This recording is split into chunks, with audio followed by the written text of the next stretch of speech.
অসমৰ নলবাৰী জিলাৰ কৈঠালকুছিৰ নাকেৰবাৰী নামৰ এখন সৰু গাঁও। গাঁওখনৰ আছে এক অনন্য পৰম্পৰা।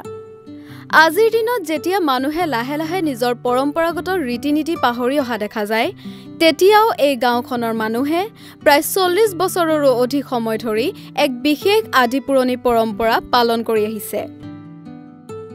নাকেৰবাৰী গাঁৱত কোনো এজন লোকৰ মৃত্যু ঘটিলে সেই মৃতকৰ স্মৃতিত গাঁওবাসীয়ে ৰোপণ কৰে একোজোপাকৈ গছ। এয়া গাঁওখনৰ সৰু কিন্তু অতি এক গভীৰ মানৱিক মূল্যবোধৰ সুন্দৰ নিদৰ্শন।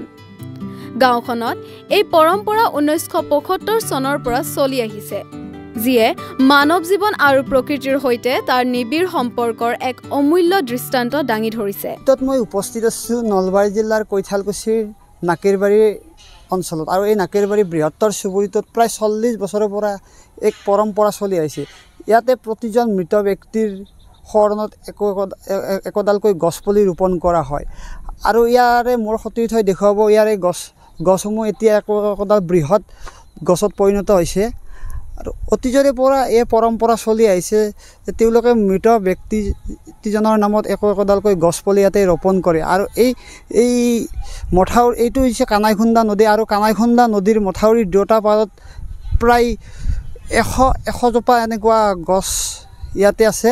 আৰু যি সময়ত মানুহে প্ৰকৃতি ধ্বংসত নামিছে, গছ কাটি তহিলং কৰিছে, সেই সময়ত কিন্তু আজিও এওঁলোকৰ এই প্ৰকৃতি প্ৰেমৰ নিদৰ্শন দাঙিছে। কিয়নো আজিও একোগৰাকী ব্যক্তিৰ মৃত্যু হ'লে তেওঁলোকে সেই পৰম্পৰা ৰক্ষা কৰি আহিছে, কিয়নো মৃত ব্যক্তিজনৰ শৰণত তেওঁলোকে এতিয়াও সেই গছপুলি ৰোপণ কৰি আহিছে।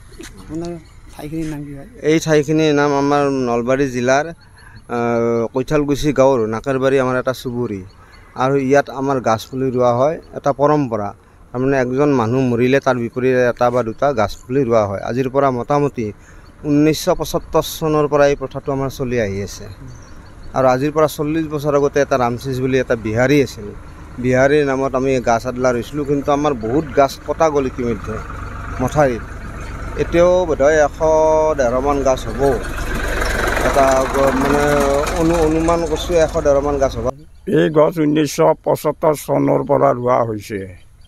একোজন মানুহ মৰিলে একোডাল গছপুলি ৰোৱা হয়, আৰু প্ৰত্যেক ব্যক্তিৰ নামতে একোডাল মৰা মানুহৰ নামত গছপুলি ৰোৱা হৈছে। এই ১৯৭৫ চনৰ পৰা ইটাকলৈকে চলি আছে।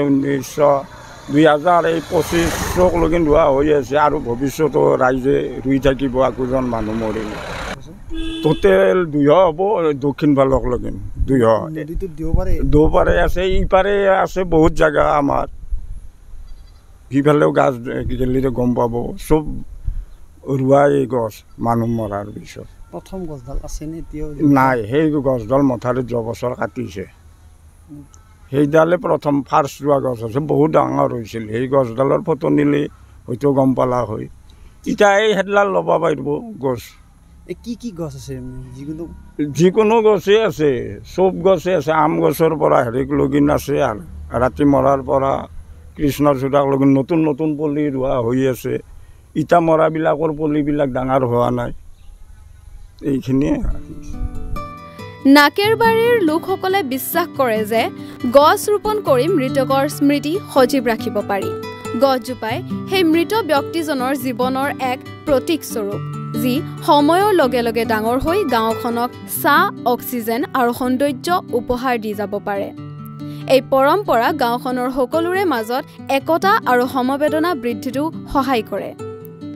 বৰ্তমানো এই সংস্কাৰ নাকেৰবাৰীত চলি আছে। নতুন প্ৰজন্মেও গাঁওখনৰ এই পুৰণি বাসিন্দাসকলৰ পৰা এই পৰম্পৰা শিকি তাক আগবঢ়াই লৈ গৈছে। যিমান আধুনিক যুগত সোমালেও গাঁওখনৰ মানুহে মৃত্যুক শোকৰ মাজেৰে নিয়াৰ পৰিৱৰ্তে মৃত্যুক এক নৱজীৱনৰ আৰম্ভণি হিচাপে পৰিগণনা কৰে। নাকেৰবাৰীৰ গাঁওখন যেন আমাৰ সকলোৰে বাবে এক প্ৰেৰণা স্বৰূপ। নলবাৰীৰ পৰা ভৱজিৎ বৰ্মনৰ প্ৰতিবেদন, নৰ্থ ইষ্ট নাও।